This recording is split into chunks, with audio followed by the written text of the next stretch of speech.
Big TV భక్తి సమాచారం WhatsApp ఛానల్లో జాయిన్ అవ్వండి. అన్ని విశేషాలు ఎప్పటికప్పుడు తెలుసుకోండి. మంత్ర దీక్ష తీసుకున్నాక శక్తులు వస్తాయా? మంత్ర దీక్ష తీసుకున్న తర్వాత తల్లి శక్తులు వస్తాయా అని అంటే రావు. ఎందుకంటే మంత్రాన్ని ఎప్పుడు కూడా దీక్షగా రాదు. దైవ దీక్ష అంటారు, మంత్ర దీక్ష అని అన్నారు. అంటే మనకు అమితమైనటువంటి ఇష్టం ఒక భగవన్నామం, ఆ భగవంతుడికి సంబంధించి ఆయన నామాన్ని కొన్ని రోజులు పఠించడాన్ని దీక్ష అంటారు. దానివల్ల శక్తులు రావు. మనకి ఏమొస్తుంది అంటే దైవాన్ని దర్శించుకోవడానికి సన్మార్గమైనటువంటి మోక్షం వస్తుంది దేహానికి. ఎందుకంటే ఈ దేహము ఉదయం నుంచి రాత్రి వరకు అనేక ఆలోచనలతో, ఆహారంతో, రకరకాల విధి విధానాలతోటి ఇమిడిపోయి ఉంటుంది. ఈ దేహాన్ని జయించడానికి ఏదో ఒక యంత్రం కావాలి. ఆ యంత్రం భగవంతుడైతే, ఆ మంత్రం భగవన్నామస్మరణ అయితే, ఆ చేసే ప్రయాణం తంత్రం అవుతుంది. అందుకని ఈ మూడిటిని కూడా కలిపి దీక్షగా పూనుకుంటారు. అందుకని మెడలో అంటే ఒక మాలను ధరిస్తారు. ఆ మాలను ఒక యంత్రముగాను, ఏ మాల అయితే వేశామో ఆ మాల నామాన్ని మంత్రముగాను, ఏదైతే మనం నిత్యక్రతువులో దీక్ష పూనిన తర్వాత చేసేటువంటి నిత్యక్రతువులు ఏమైతే ఉన్నాయో దైవానికి సంబంధించి వీటిని తంత్రంగాను చెబుతారు. అందుకని మాల దీక్ష, మంత్రదీక్ష, మాల దీక్ష స్వీకరించినప్పుడు ఒక నామాన్ని ఇస్తారు. అయ్యప్ప స్వామి మాలను, భవానీ మాలను, సత్యనారాయణ స్వామివారి మాలను, గోవింద మాలను, ఇలా రకరకాల మాలలు వచ్చాయి.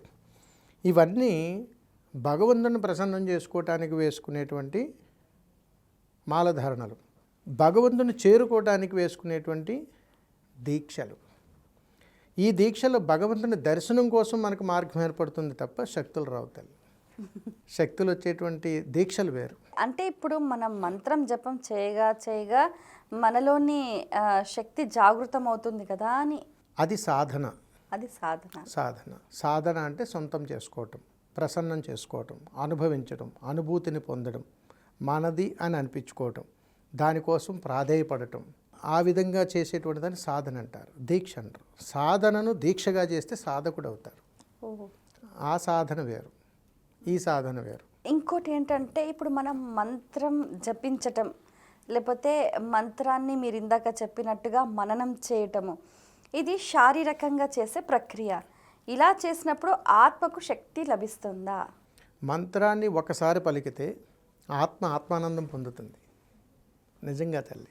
ఎందుకంటే ఈ దేహాత్మలో పరమాత్ముడిచ్చినటువంటి, ఈ దేహ ఆత్మ పరమాత్ముడిచ్చినటువంటి ఒక అద్భుతమైన ప్రక్రియ ఉంటుంది. అందుకని ఈ ప్రకృతిలో ఉన్నటువంటి పంచభూతాల సాక్షిగా ప్రతి దేహానికి కూడా ఆత్మస్వరూపం, ఆత్మకారకాలు కొన్ని ఉంటాయి. స్వరూపానికి ఎప్పుడు కూడా మంత్రం ఆనందం, కారకాలకి ఎప్పుడు కూడా పరివారం. ఈ స్వరూప కారకాలు ఎప్పుడు కూడా ఏంటంటే మంత్రాన్ని చదువు అని అంటుంటాయి. ఆత్మానందం మంత్రం చదివిన తర్వాత అమ్మయ్య అని అనుకుంటాం. అందుకని ఎప్పుడు కూడా ఆత్మ దేహాన్ని ప్రాధేయపడుతుంది. ఈ విషయం తెలియాలి. నేను ఆత్మను వదిలేస్తాను ఇది కాదు, ఆత్మే దేహాన్ని ప్రాధేయపడుతుంది. ఏమని? ఇదిగో ఈశ్వరుడు ఈ దేహంలోనికి నన్ను పంపించాడు. ఓ దేహమా, నాకు ఇష్టమైనట్టు ఉండొచ్చు కదా. ఆత్మ ఎప్పుడు కూడా దైవ సంకల్పంతో కూడుకున్నది. ఆత్మ అంటే భయం కాదు, దైవానికి చేరువుగా భగవంతుడు పిలిస్తే పలికేటువంటి శబ్దం, శక్తి ఆత్మకే ఉంది. అందుకని మనం ఎక్కువగా పదాలలో ఆత్మసాక్షిగా అనే పదం వాడుతుంటాం. అందుకని ఆత్మను సంతృప్తి చెందగలిగితే ఆత్మానందం, అక్కడ పలికేటువంటి మంత్రం ఆత్మకు చాలా ఇష్టం. అందుకని ఆత్మ ఈశ్వరుడి దగ్గర మొరపెట్టుకుంటూ ఉంటుంది. ఈశ్వర, నాకు మోక్షాన్ని ప్రసాదించబయ్యా అని అడిగితే, ఇదిగో నీకు ఒక బాధ్యతను ఇస్తున్నాను, ఈ దేహంలోనికి నువ్వు వెళ్ళి వాడితో ఆ మంత్రాన్ని చదివించు, నీకు మోక్షాన్ని ఇస్తానంటది. ఆ మంత్రం కోసం ఈ దేహం పడే తపనే, ఎక్కడైనా గురువుగారు మంత్రం ఇస్తే బాగుండు, ఎవరైనా మంత్రం చెబితే బాగుండు, ఏదైనా మంత్రం ఉంటే బాగుండు అని అనుకుంటూనే తనకు తెలియకుండా కొన్ని వేల సార్లు ఆ మంత్రాన్ని చదివేస్తుంటాడు. అప్పుడు ఆత్మ ఆనందం పొంది దేవాలయాల చుట్టూ తిరుగుతుంటుంది, నాకు మోక్షం కావాలి అని. ఎందుకురా ఎక్కడి నుంచి వచ్చిందరా ఈ భక్తి సడన్గా ఎందుకు ఇలా మారిపోయి ఉంటే పాపం వాడికి తెలియదు. For more videos like this, subscribe Big TV channel.